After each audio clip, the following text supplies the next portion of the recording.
कितव्या दिवशी आलो आपण पाम बीचला आज? दुसऱ्याच दिवशी आलो बरोबर. आणि तुझ्याकडून व्यवस्थित होत आहे. म्हणजे तुझी जी आवड आहे ते अजून दिसून येते. म्हणजे जी जिद्द आहे तुझी शिकण्याची ते दिसते. कळलं? बरोबर काढली तू असे स्टेज जाऊन गाडी सिग्नलवर. ठीक आहे.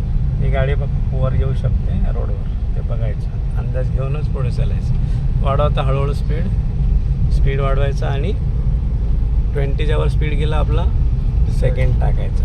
पण आता इथे सेकंड नाही टाकायचा, कारण काय चढण आहे, थोडी चढाई आहे. म्हणून काय करायचं, स्पीड कंटिन्यू ठेवायचा तोच आणि गिअरही तोच कंटिन्यू ठेवायचा. ठीक आहे. जोपर्यंत प्लेन रोड येत नाही तोपर्यंत आपल्याला गिअर वाढवायचा नाही. ठीक आहे. चढताना गिअर वाढवायचा नाही, चढताना गिअर उतरवावा लागतो कधी कधी. ठीक आहे. म्हणजे तिसरा असेल तर दुसरा यावा लागतो, पण दुसरा असेल तर तिसरा नाही करायचा. समजलं? चढताना गिअर कमीच ठेवायची. इथे बघ 30ची स्पीड लिमिट दिली आहे. आपला स्पीड किती आहे? 30च आहे. हां, 30च्या वर नाही जायचं आहे. ठीक आहे.